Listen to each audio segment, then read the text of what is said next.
Christians, whatever you want to do, people who are following what God is having them do, is it the case that they are sacrificing animals right now? Are they? No. Can I go? Hold on. Noel. So here's you trying to box me and I see it. So all I want you to know is that I'm making one very simple point here. That is just right now, they're not doing it. Correct. I'm making a simple point here. The reason I'm doing that is to get the freaking door open so we can get past this crazy mindset that people have that anything that God established must be happening right now. No, that is not correct. There are things that God has established that have changed. That clearly is the case. Now we can argue about what those things are. I'm fine with that. I just wanted to get that freaking door open so we quit let's not have so can I, Andrew? Yeah, go ahead. In the Levitical priesthood, when they talk about the law in Deuteronomy or Numbers or Leviticus, it tells you what has to happen in order for there to be a sacrifice. There has to be a temple, there has to be a Levitical priesthood established, and you have to do it in the land. There's so many laws and so many provisions that have to be accomplished in order for it to get done. The temple was destroyed. So when the temple was destroyed, you can't follow the law. That doesn't necessarily mean that the law is done away with or that it's not. If there was a temple that was established, then the sacrifices will occur. They will still be happening till the day. Even when the kingdom comes back, there's going to be a reestablishment of the Levitical priesthood, and that's in Ezekiel. But the Christians don't read that. So I say all that to say, no, it has not changed. And after Christ died, when James called to the forefront and had a conversation with Paul, he said, go do a sacrifice and take the Nazarene vow, so that you can show people that you are following the law and the prophets and you're not teaching anything different. And he did it with two other gentlemen. So when you say that they're not sacrificing anymore, it's not because God said don't do it, it's because the provisions in order to do it are not established anymore. That's what it is. But the law has not changed. Yes. The temple was established, and if there was a Levitical priesthood, to this day, they should be doing sacrifices.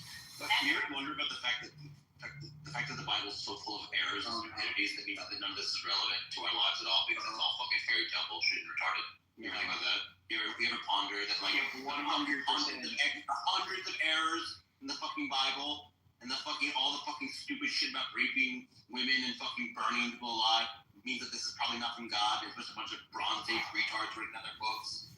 You ever think that maybe it's just a fucking retarded fairy tale? Every culture in human history came up with a mythology. Ancient Sumerians had a mythology. Ancient fucking Assyrians had a mythology. Ancient fucking Polynesians had a mythology. Every fucking group of people has a fucking stupid mythology. And it's probably fucking stupid. And especially given that it literally contradicts itself. Literally over and over contradicts itself. And then also has brutal, barbaric in it. You're taking women that you fucking captured in a war and taking them for your wives and burning them alive. Yeah, maybe this is not from God, guys. Maybe God is real and speaks to all of us when we meditate on the better pages of our nature and we think about what would be good. And we think about the platonic realm. We're able to tap into some higher spiritual truths. Maybe that's true. But do you think maybe a fucking Bronze Age text full of Bronze Age science and Bronze Age morality isn't what God wants for the final fucking way that humans should interact with each other? Yeah, they got high. Don't listen to this. They got high rock. Shut up on you, friends. Don't listen to you, everyone. Go back to arguing. Civilization has been established. It's good to know they want to put back. Sam, who did ponder those things? Were Christians. And also some church fathers, like Origen and Gregory of Nyssa, who said that if you interpret all these brutal parts of the Old Testament literally, he said, I quote, "A concept worthy of God could not be preserved."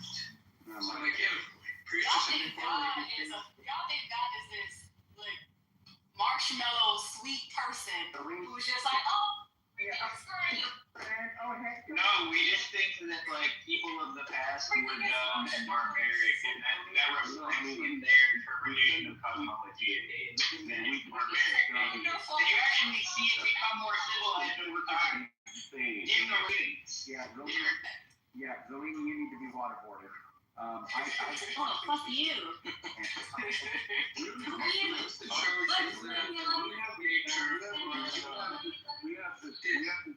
We have this really weird notion. We have this really weird notion about God. It's like we expect that if there is a God, that he'd be sane.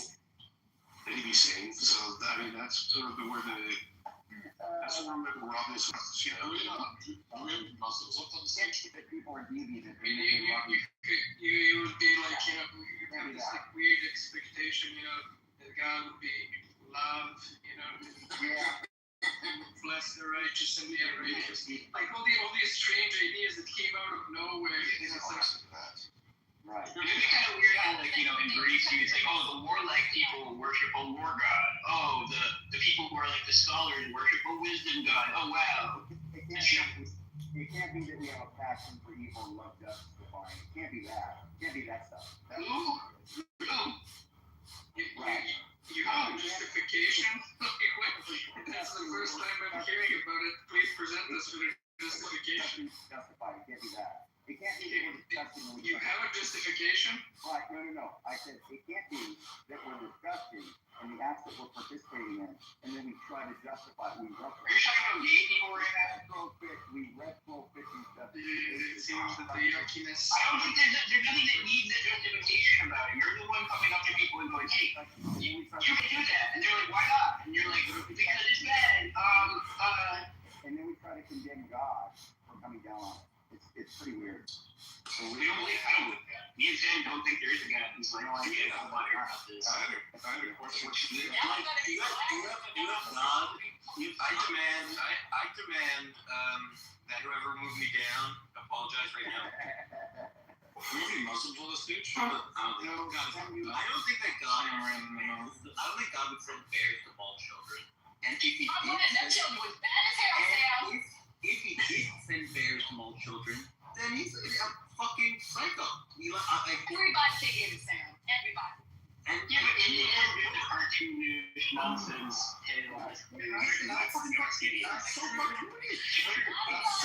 I found out if I found out my brother, who I love, said bears kill children, I'd be like, the fuck is wrong with you, you fucking, like, it would be the most outrageous thing in the world. Don't disrespect Sam, us true Christians agree with us. Oh my God. Yeah. Disrespect the man of God. Yeah, because God doesn't have any authority. He's not able to agree to things on his own. And he's like their brother. I mean, it's just bro. If God exists, he gave you a moral compass which you trust, and then you use that moral compass to then decide that this book is not for him, and that other book is not. Andrew's not a Christian, so he ignores Romans 2, where it talks about the moral compass that people have. He just accepts like the satanic, like threats, abuse. Like, Waterboarding. as I said, satanic. Like he just proved my point. He keeps proving my point. Just to be clear with him, God, it couldn't be the case that God is perfect and omniscient and knows things and actually understands what is true and moral, and we're wrong. That can't be right?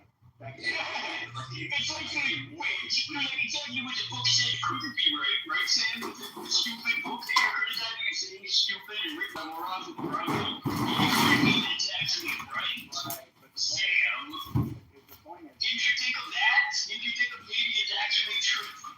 all you're doing, Sully, is just saying, couldn't it just be that it's all made up and all this is false? Obviously, it was. It could be that. It stood the test of time.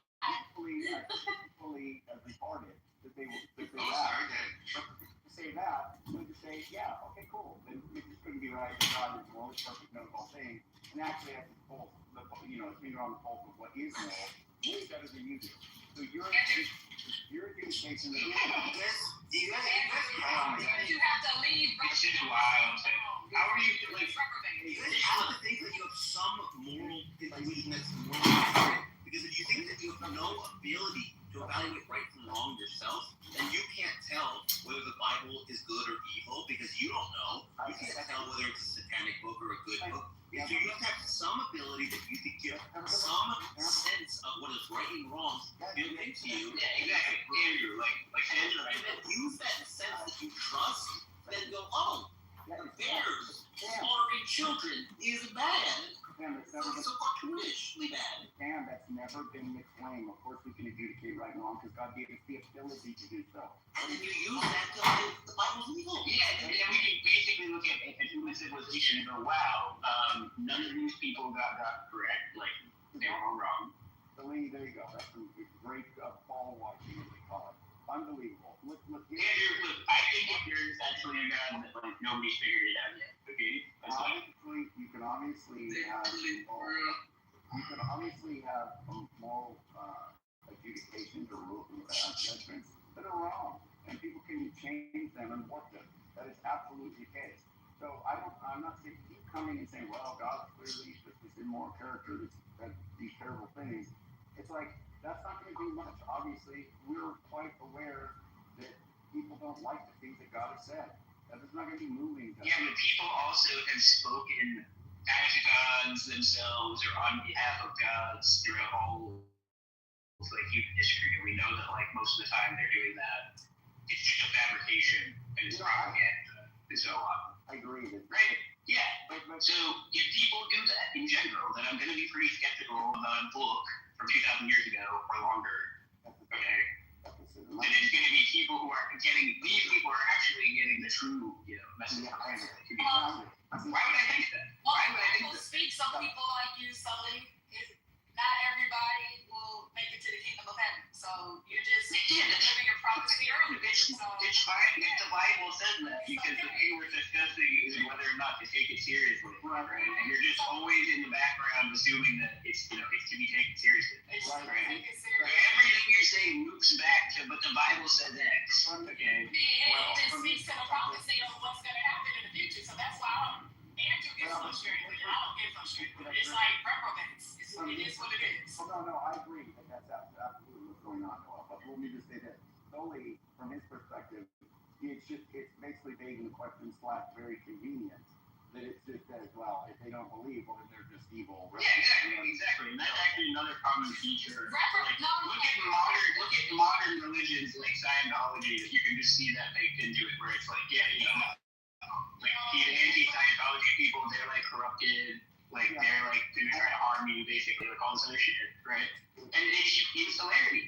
It's like, dogmatic religious institutions promote insularity. It's like fight or die, That's kind of how they survive. That's Sully. That's everything. That's everything that's worth having. You're going to insulate. Period. It's like when it comes to money. If you know a way to make more money, you insulate yourself with the people you want to share. Look, if you have a system of values that you want to say, like, look, I'm going to basically like lead by example with this, and I'm going to show you that this is the way, or something like that. Okay, I'm all good with that. Like, lead by example and show me the way. Go ahead. But like, as far as being insular and dogmatic about what a book says, that's not exactly the same kind of thing. This approach is also like very unbiblical, showing how these fundies and threads like have nothing to do with true Christianity. Because in the New Testament it is said several times in different books that you should do good works so that the unbelievers will see that and praise the Lord in heaven. So actually you shouldn't insulate. You should show to others how moral you are. But if all you do is uphold these weird tread evil views, and then when everyone else criticizes you using their God-given moral compass mentioned in Romans 2, and you just hand wave it as I don't need to think about anything. This is just reprobate talk.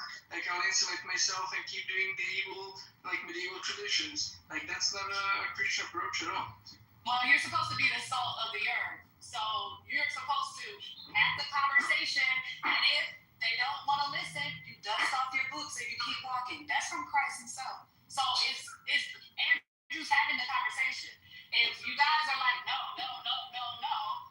the only thing Andrew hasn't done is dust off his boots and walk away. But the point is that for any of these things, it doesn't mean evil. It just leads them to their own demise. For any of these things, the point of bringing up this critique of insularity is to say, your system of police comes with a bunch of like Andrew said, convenient sort of excuses for what to do when it comes up short, right? And the point is that, if you want me to take this book seriously, okay, you got to give me some reasons to take it seriously. You can't just be like, well, you're not going to take it seriously, then I'm leaving. You know.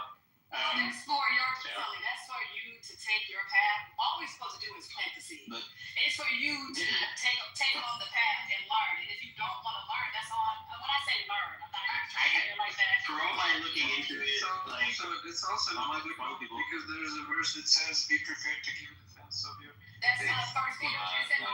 It's in my. I want to let you guys know some things about the Bible. You guys might not know this about the Bible, but it gets Ahaziah's age. It says age 42 in Chronicles, but it says 22 in Kings, about when he first became king. They have two different ages for that. Ahaziah is a literal contradiction. He and not really. You have rabbit. You have on Leviticus. It says that rabbits chew their cud, but they don't chew their cud. That's a false thing about rabbits. It says that in Leviticus also that grasshoppers have 4 legs, but they don't. They have 6. It says in in Acts and Matthew they give different accounts of Judas' death. In Genesis it gives different accounts of who sold Joseph into slavery. In different parts of Genesis it gives different accounts of when plants versus man, which order they come in. 2 different people killed Goliath in different parts of the Bible. Joseph's father is Heli in one part of the Bible, and Jacob in another part of the Bible. Not Joseph's father. You also have it is your Synoptics. The Synoptics place the crucifixion on Nisan 15. The Synoptics place the crucifixion on Nisan 15, which is one day, and then John portrays Jesus dying on Nisan 14, which is a different day. They get different answers to when Jesus died. The book contradicts itself. It's almost. Wait. And it says I equals 3, by the way. It says I equals 3. It's not from God. It's Please, allow me to answer this question. Humans are writing this book, and not God writing it, or even inspiring it. Why would God inspire a book to be full of contradictions? Why would Allow me to answer. No, it's almost like multiple people are telling the same story from different perspectives. There you go. Right? You believe that God was like, all right, here, I want you to write the age of these kings and queens, and you believe that's how the Bible was written. The only thing that is God's word, when they're talking about scripture, they're talking about thus saith the Lord. They're talking about they're talking about the Lord. Here's the thing you're They're not talking about the story that has something Here's the to thing do. you're not considering. When you have 2 different accounts of when Jesus died, one saying Nisan 14, one saying 15, it means one of them is wrong. Unless No, I want to do that. That's how y'all guys, we know my rules about interruptions. Don't do it. You guys know I don't like being interrupted, so stop doing it. So, if you have 2 different dates for when Jesus died, then one of them is wrong. So there is a wrong thing in the Bible. So then, if that can be true of factual matters, like when things happened, why can't that also be true of moral things? Why is there going to be one thing that's true and one thing that's false in the Bible? Not factual things. Why can't it be true of moral things? I can just quickly respond to that. So, Sam, if you have multiple people recounting the same story from a different perspective, like eyewitnesses, you would expect there to be differences. So, for instance, if multiple people witness a car crash, one person's going to say, hey, the red car. Another person says it may be a crimson or, I don't know, a purple car. But that's expected given that there are multiple eyewitnesses counting. Right? But one of them's wrong, right? Helicopter, right? No, not necessarily. Well, Not necessarily. It one of them is wrong. It doesn't necessarily follow one of them is wrong. It could be the one case says it that one happens on person. one date, and someone says it happens on a different date. You said no interruptions. I don't know why you keep interrupting. So it doesn't necessarily follow that they're wrong. Okay, it could be that one person viewed the car from I don't know, in the sunlight. It appeared red. Another person viewed the car from a different angle, in which it appeared I don't know, kind of a shade of like purplish or like dark. I don't know, some different color. So it doesn't necessarily mean that the people are wrong. In this case, then you're assuming that Jesus died at like midnight, that like one person saw him dying right before midnight, and the other one said that right after midnight. That's not, the account is that he died during the day, so it's not going to be like this like thing where it's different perspectives. If I say Daniel came to my house on the 30th, and someone else says he came on the fucking 31st, and it's not at night, it's not at midnight, then there's no one of us is wrong about when things But see, people get dates wrong all the time. Like, yeah, which means that there's one of them is wrong, which means that if there can be errors in the Bible, then there should be moral errors. yeah, but you're saying it as if God was like, hey, sit down and write this as I tell you this. It didn't. That's not how it was written. The only thing that was written like that was the Mosaic Law. Nothing else was written like that. When it says, "Thus saith the Lord," that is the word of God. Everything else was written.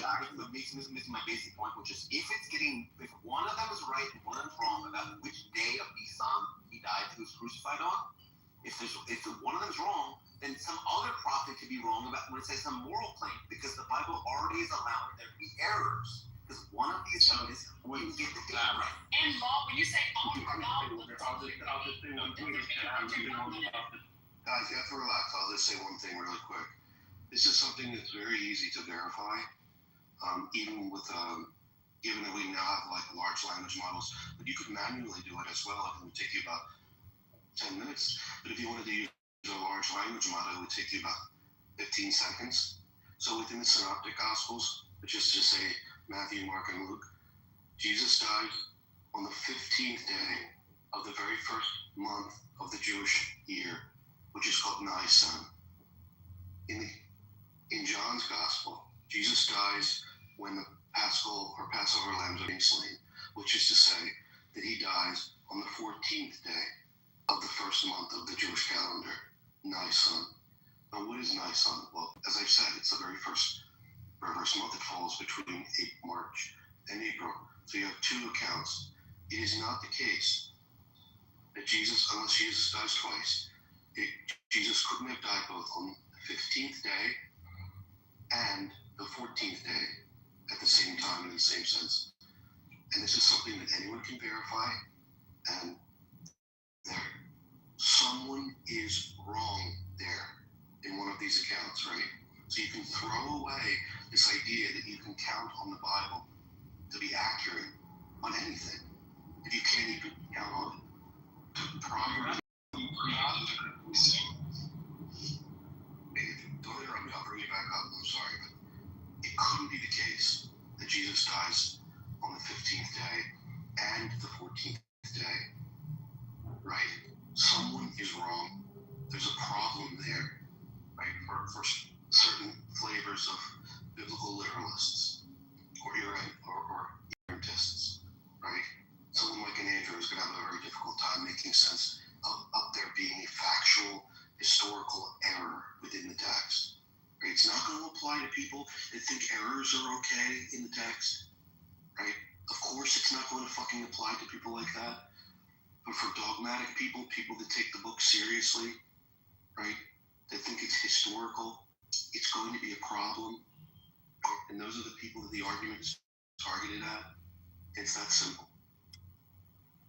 I'll bring you back to that. I just wanted to mention the Bible does not claim itself to be inerrant. Thank you. Even if it did, it wouldn't help because you could just question that. Yeah, that's fine. That's fine. People are just speaking as if the Bible thinks about itself. Like, it's like, oh, God never said God's not a liar because he said he's not a liar. No. I wanted to say something. I was moved down. So I don't know why you're saying it's a terrible point. Yeah, somebody told Andrew, how come when I said that, I guess I have to have a man's voice. When I said it, you went, no, you don't say that. Stop speaking. Stop speaking. So I muted everybody. Does anyone want to address this error within the Bible? It is actually the case that but it doesn't apply to you. You think that errors in the Bible are not problematic, bro. yes, so one part of me it applies to me. This is a question for someone who takes it literally. It does apply to me because you said there's a dichotomy between people who take it seriously and people who don't. People who take it historically and people who don't. No, that's not what he said. He said whether there's any errors. You want to address this idea that Jesus dies on 2 different days. Okay, do you disagree that the Bible describes 2 different dates? Do you disagree with that? Or do you disagree with different way of keeping time, which we've already talked about this before. But I'm enjoying that. Obviously, that's going to be a larger study. We're talking about different calendars and ways of keeping time. It's the same, Andrew, it's the same calendar. It says there's just one day off in the same month. Crucifixion. We're talking. No, the way that so okay. So if we really want to do this, it's going to take a long time, but we can do this.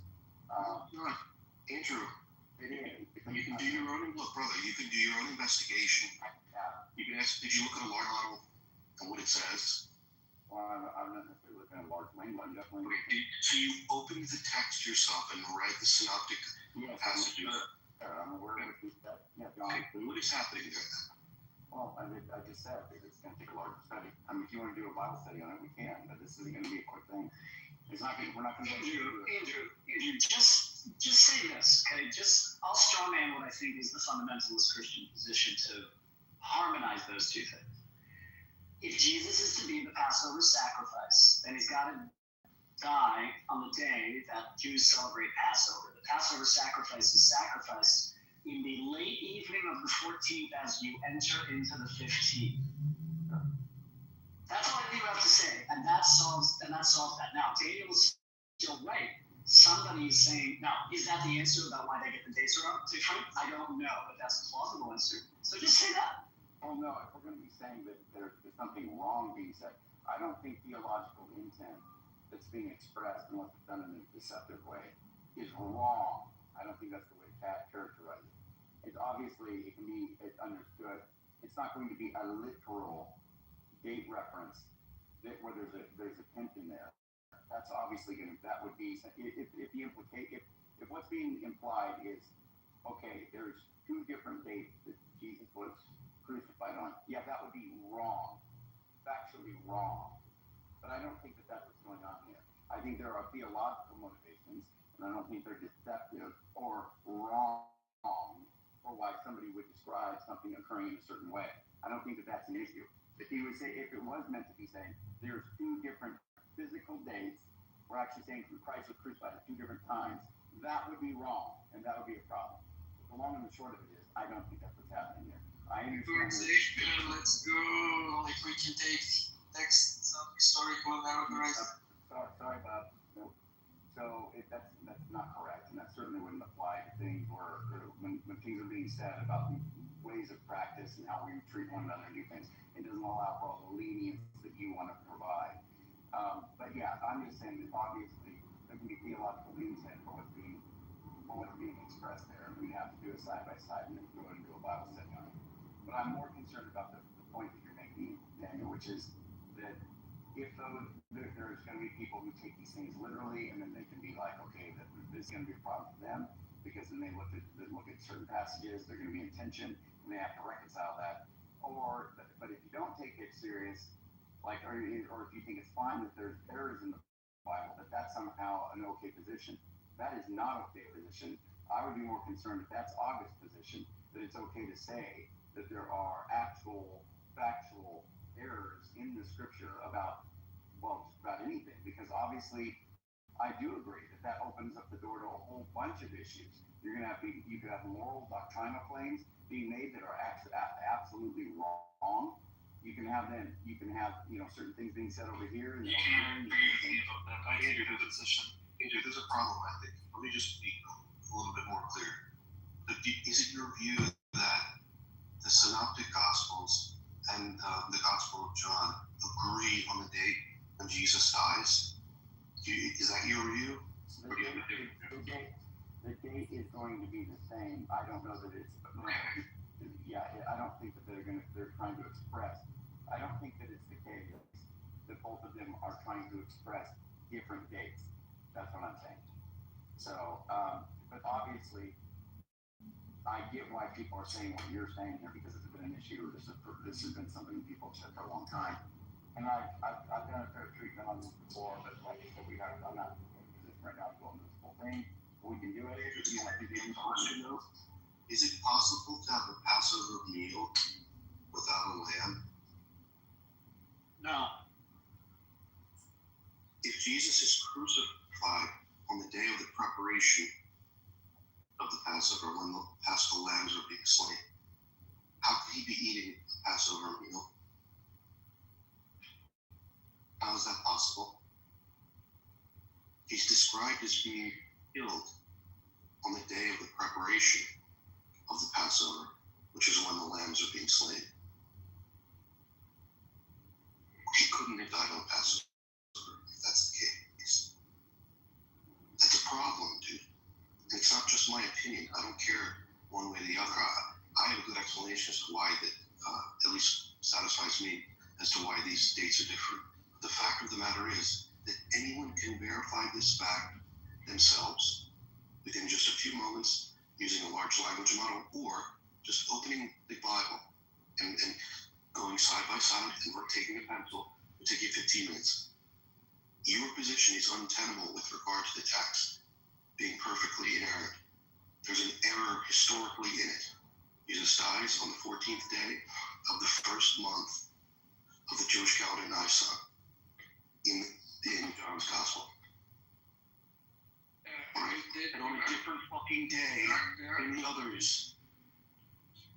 There are two trad explanations that do some gymnastical interpretation of the text to make it like to keep the literal meaning but say that there isn't a contradiction. And I like that Andrew didn't go with either of them but went with the allegorization of like the he needed to be the lamb approach. That like so that one of these two is like making an allegorical point and not a date point. Yeah, waterboard. You don't need to be your like demonic character every clear. It's just it's a deviant relax that it's gotten so off track. It's horrific. But yeah, so I again, we're just gonna have to break it out. So we're gonna have to talk about what we're talking about. I mean, we're gonna have to get into what the Passover lamb is. First of all, I mean, it doesn't explicitly say the state Passover lamb, but you can get into they did celebrate, they prepared Passover. That's true. And of course, you'd say there's a lamb there. That's fine. If we say, hey, go ahead, Philly, by all means, but. No, so I just fact checked what Daniel said. Daniel said anybody can just fact check this in 10 seconds. Please stop letting that troll up at the moment. You can't. Daniel, oh my god. Yeah. Go ahead, Andrew. Did you want to finish? No, it's fine. I want to make sure you are able to say what you want to say because I feel like I have one more. I think if you really want to get into this earlier, but once we get to the bottom of it, I don't ever hear you bring it up again because it's been a long treatment, right? So if you want to do that, we can. But we're gonna have to make some time for it. I don't know if people want to have Bible study, but it's gonna be a long. I want to know your view of that, at least. My view is Jesus is described as dying on the same day in the Synoptics as well as John. That's your view? well, I'm open to a couple different ways of reconciling it, but I'm just saying. What's your The bottom line is there's not an error. That's the bottom line. Okay. So what is your view?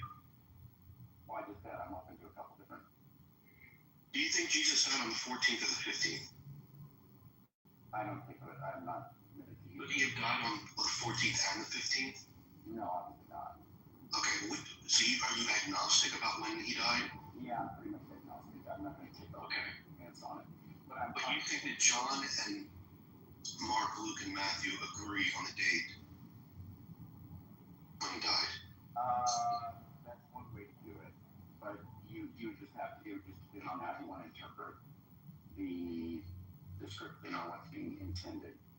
Maybe in John or something like that. But we have to pull this out and go over it. So I don't. That's not going to be an easy answer. You're kind of asking something that's got there's a lot of stuff that needs to be. That's fair. Yeah. But I appreciate that you bring stuff up like this. I think it's interesting. But I feel like we went over this one before. But maybe we need to do a more thorough treatment so you and I both remember that we've gotten into a shared conclusion on It's that. not a matter of opinion about the day that someone dies. No, that's not it. Obviously, Christians can still. Here's my point. There's inerrantness. There's people who are going to be. They're either going to be inerrantness or they hold the description infallible, and they're going to have understandings of how these things are reconciled. Right? And so the point is that we need to go over the plausibility of it and just see if we can come to a shared understanding as to what it is that most likely is being done here. But it's going to take a little work. If that's not an error, then I don't know what would be considered an error. So Sorry. Well, when There you couldn't be an error. I mean, it just seemed to me. it has to be coupled with intent. So it's not going to be. So if somebody intends to, it's like Tom Rabbit's whole, the Jesus chart, which is very concerning. But it's going to have to do with whether if you can fail to do something, it has to do with your intention to do something and not being able to, fall through with it without failing. Right? There's going to be the intent involved. So the argument is going to be what is intended. That's going to be one thing that needs, or at least any argument needs to be contended with, is what's intended by the text in these certain descriptions of what's going on. And obviously, there's a theological backdrop that John has that the other ones do not have. It's clear, and so I'm just saying there's more going on here than just straightforwardly, oh, Jesus died on the 14th in one text and then the other it's the 15th. I don't think that's a fair treatment. Obviously, if on Christianity, there's going to be some massive theological import into what Jesus is doing. Massive. Okay, it's the Son of God, God Himself in the flesh, dying on the cross. That's a pretty intense thing. And so all of the different narratives that are culminating in this act there's going to be a ton of stuff going on. And so John is giving a depiction that I think, when compared to the other Gospels, you're going to have to keep that in mind and not just do some kind of rigid wooden, 14th, 15th issue. I think that there's some stuff that needs to be looked at. So that's the best I got for you right now, buddy. But I think we can definitely pick it up or down. Andrew, not hypothetically, let's just purely hypothetically, there were contradictions in the Bible. I had this question of, if that was true, would it then be open that there could be moral contradictions, as in yeah, well, of course, I think that's a problem. Yeah, I do think that. I think that people should be very leery of just doing this thing that Zelini's done, or that a lot of people have done, when they're just like, oh yeah, it's just like whatever. And well, Zelini basically, I think he has said, I don't know, maybe he's walked it back, but he's fine with just saying Christianity really isn't some kind of need. They don't have to follow Christ, but you can be an atheist and you're fine. It doesn't matter. So he's gotten to the point where he's completely detached from any kind of anchoring in. Yeah, we us liberal Christians have detached totally from these medieval, traditions that they pulled out and established as official teachings. And we're following Jesus, who did not mention any belief in God as being necessary. No, you're happy. No, Jesus didn't say anything. Who cares? It's atheism, brother. And you don't need to be affirming. I mean, we care. We follow Jesus. You follow some medieval like mumbo jumbo that contradicts. You follow some medieval mumbo jumbo that contradicts what Jesus preached. You're mocking the teachings of Jesus like all the time in these sorts of quips. Like, maybe Jesus didn't say anything. What are you talking about? I don't care about maybe, and you're like logically illiterate comments that you make all the time, like these debate bros, like film bros here have taught you these words like possibly and maybe, and like it could be, and you weasel them in every sentence, like with this like illusion that you're making like some smart point, and they're gonna leave you like off the hook for anything that you say. Like that's just bullshit. You're quite fine with coming up with all these gymnastic, retarded interpretations of prohibitions on homosexuality, etc. But then when it comes to me saying, I was following the mistranslations made up with you. Like, you don't have any right to use like obnoxious. Hold on, then when it comes to just saying, well, maybe Jesus didn't say the things that he said either. Maybe it's not, hey, don't do these 7 things. Maybe, hey, I have this, maybe Jesus didn't exist. And maybe, that's just repeating them Yeah, from the obviously, you that can be as retarded. it's like, You can be as and he can use like over talking. because I'm not done speaking. Because I'm not done speaking. Because I'm not done I'm pretty sure speaking. let me interrupt him, man. So it's just like. Yeah. He previously interrupted me. I Yeah, couldn't get any sentence out. that's not correct. If you go back, you can see it's just how it works. But the fact is yeah, maybe it's fine. You can just say that none of that stuff occurred. It's very interesting and very convenient that when it comes to the passages that are explicit on things that Jesus said or Paul said or any, we'll just go to this real wild and lax and completely lenient interpretation. So far, this world is unrealistic, it's retarded. We're going to say that that's true. But then when it comes down to these certain things, Jesus said, do these 7 things for you to be saved. Then he's like, that's what I follow. I follow that. Those 7 things that Jesus said. But when it comes to these other things, I don't know. I mean, maybe this is talking about the price of gas at the Astro station in Portland.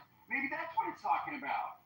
It's not saying that men shouldn't lie with men, because it's unnatural. It's talking about gas prices in China.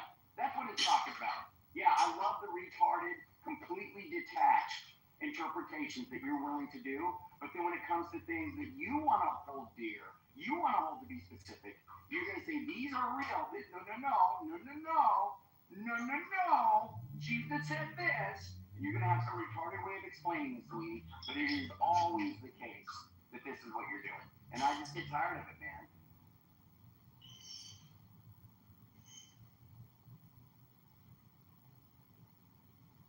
Isn't it you're on mute if you don't, I don't know if you know that.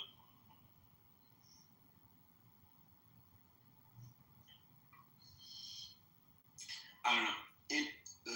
Just out of curiosity, why do you think that the Nissan 14 verses 15 is more brutal than the 2 Goliath deaths, or Ahaziah's 8, 2 of those, or Joseph's something? It feels like that's not just like, there's the one country. It feels like it's riddled with them.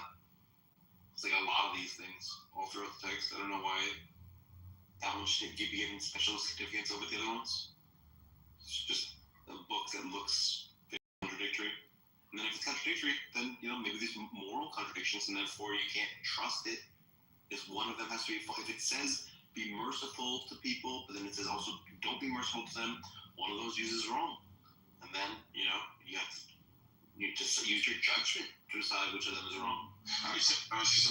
Yeah, Ben, you need to tighten up your bandana, brother. Just like Rambo, Ben. You know what I'm talking about? They drew first blood. You ever seen that? Okay, go ahead, John. No, I'm just curious. Sam, do you believe that Christianity in its modern iteration is compatible with democracy and the values of the United States? Not professional, what you were going down. Fair enough. Do you think Judaism? Yeah. Do you think Islam is? Probably not. Okay, that's it. Isn't that the end of the argument? To some degree. Like the gentleman that you had on stage earlier, a couple of hours ago, wants to have all of these sort of semantic word games of different parts of scripture and different parts of this and different parts of that. And those are conversations to have. And I, quite frankly, love going in those rooms and having those conversations. I really do. But at the end of the day, like, isn't that what it's all about? Isn't there a practicality aspect to this? Practicality isn't like I should criticize one not the other because one is compatible with my civilization, the other is not. No, meaning that I think there's room to be an atheist I'm a Christian. I think there's room to be an atheist in the United States. I think there's room to be a Christian in the United States. I think there's room to be a Jew in the United States. I'm not seeing how Islam in the form that is currently being held is necessarily compatible with the values of the United States. I just don't see it. Yeah, I'm literally currently dating a Muslim girl, but she's a very liberal Muslim. She's a Shia Ismaili. Oh, wait, you're dating who's ever? Yeah. Damn. I'm literally living with her. Anyway,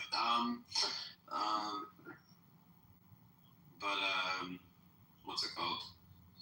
When it comes to Islam, like, I'm just shocked that 1 in 4 Muslims want to kill what I see as innocent people and my friends, so gays and apostates. And I just think that is something that needs to be done. it's just like we shouldn't have large amounts of Muslim immigration. If it does happen, it should be very vetted by their social media based on like what are they posting? Are they posting woohoo Bernie Sanders, or are they posting woohoo fucking I don't know, even Tamiya or something? And I don't think we really in the West take seriously how crazy it is that 1 in 4 Muslims want to kill innocent people.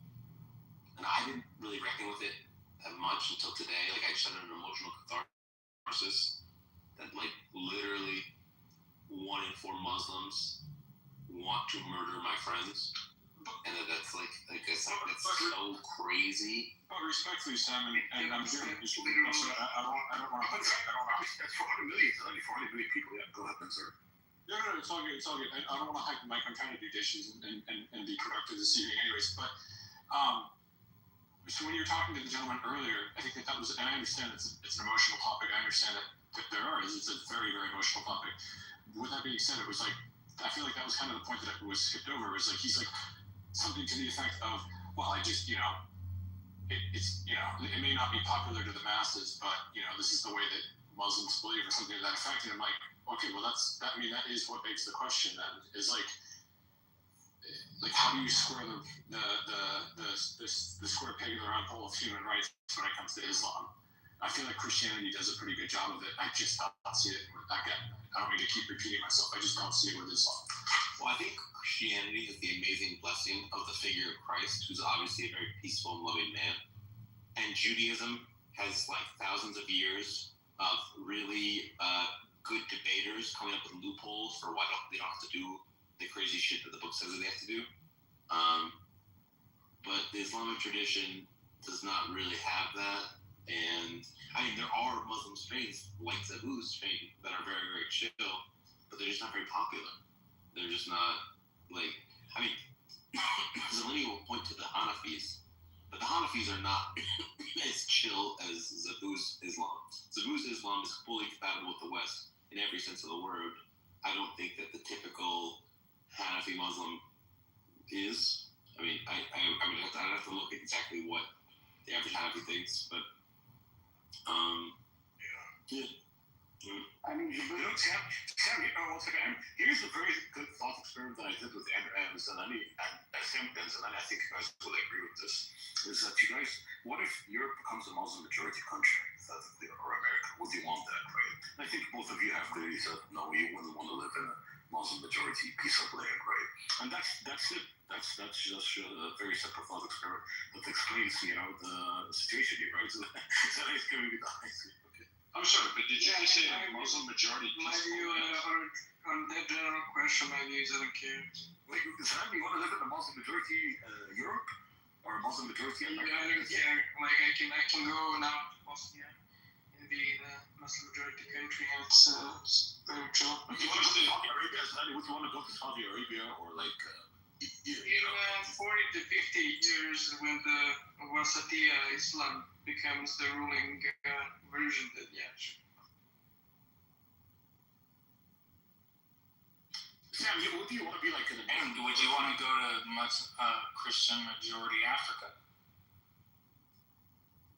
Actually, I think Christianity now is the Christian majority. I don't see it.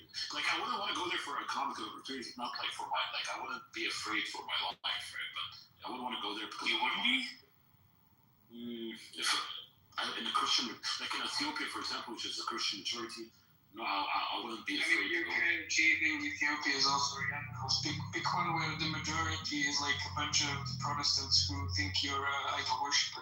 Like which country? Like I'm not really familiar with like the African countries. I don't know. Like Nigeria, for example, it's dangerous. Look at the Christians; they're massively being persecuted. Right? So I mean, maybe Africa.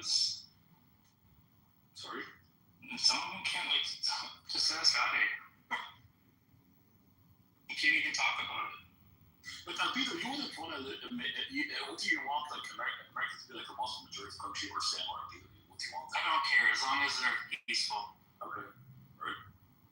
Which I think most people generally are. Otherwise, civilization would just fall apart. So you invite Aga Not possible. I can't invite him. Why? You keep moving him down. I thought, well, dude, jump him down now, but it's, Sorry. I can't do it because it's doing too much anxiety to do it. Sam, would you care if America comes like a Muslim majority, or you wouldn't care about that? Would I care? Yeah, would you care about that? I mean, if it's PNC current form, that would be fucking horrifying. Yeah, that'd be horrifying, right? Even becoming like a large minority horrifying. But if it became something chiller, I wouldn't care. We can make a Fatimid America. It's like you all just Ismailis. You know, by this point, I was watching a debate between Daniel Kikuchu and Andrew Wilson, and of course, Daniel Kikuchu's like crazy, right? But he says, you know, when we come to majority, we're coming for all of you, right, with the swords and stuff like that. Maybe he was being like facetious or what have you, but maybe he meant it, right? And he actually said it in the debate, and Jay Dyer later on like commented that, oh, the mask came off, right? Like this. There are people who really want that, right? Like Daniel Kikuchu, right? They want America to be like a Muslim majority and, you know, flip the tables on like anyone who's not a Muslim, right? They want Why are we entertaining these omnipotence fantasies by these people when the recent Israel-Gaza war has shown that 1.9 billion Muslims in this world have no effective political power whatsoever? That's a good point. It's like, oh, you have these like, you know, like handful of these politically oriented, you know, Salafism Hanbalis, you know, and they're like threatening, oh, we're gonna take over the West, and like Israel is like, you know, massacring Muslims by tens of thousands, like in Gaza, and like they can do shit, like Muslims can't like go there and like defend Gaza, and they were like we should be like worried that Kikuchu is gonna take over the West. It's like ridiculous. Remember, I mean, how can they fight? Like, they fight Israel, they're fighting America, right? They're weak, right? Like, they can't fight the United States or Europe. Like, how do you think they're gonna become strong and like conquer America? Like a massive immigration, because of like immigration and embedding themselves in the culture through the numbers. Yeah, but there are more Catholic Latinos are coming into the U.S. I think we talked from the inside, right? So Good luck with that. Also, this like notion of the demographic jihad is like totally people in the West, because the religious groups and traditions to whom this concept is being ascribed to are explicitly like they have the opposite views of this. So like under Hanbali Salafi Islam, you have the opposite religious commandment in the ethical system of their view, and that's like to migrate away from sinful territories into the territories that are the closest to what they think is the true Sharia. Like that's the commandment of Hijra. It's like one of the core commandments for these like extreme fundis. You are absolutely They're commanded to go away from the West into the most like Sharia-like society, and like people in the West, like these like Islamophobes just invented like, oh, they want to do demographic jihad. Who? Like the fundis who have the opposite like commandment. Yeah. And like the liberal Muslims, you know, who are come here to enjoy like the benefits of let's say the problem with that, Sandy, that analysis is that, by the way, Sandy, what you said is absolutely correct in Islamic jurisprudence, that there has to be a hijrah from Dar al-Kufr to Dar al-Islam, right? But the problem with that is, I don't think like Muslims take that view seriously now, because they want to spread Islam still, right? And so they like I'm imagining Muslims say, yeah, they might do demographic, they might ignore that Islamic jurisprudence, right? Because they want to spread Islam in the West, and that's the perfect way to do it from the inside, right? Through the demographic. What the commandment is about. You're supposed to just ignore that commandment because they want to spread it, right? So so we're like now inventing some like modernist liberal version of Fandi Islam that like wants Fandi Islam but ignores the core commandments of Fandi Islam. That's what they do. They massively immigrate, right? It's like name tag what they yeah, because the people who are emigrating are people who are not Fundis and they don't care about this bullshit. They're coming to the West because they like Western culture and money. Like they don't give a fuck about like establishing Hanbali Salafi like ideas about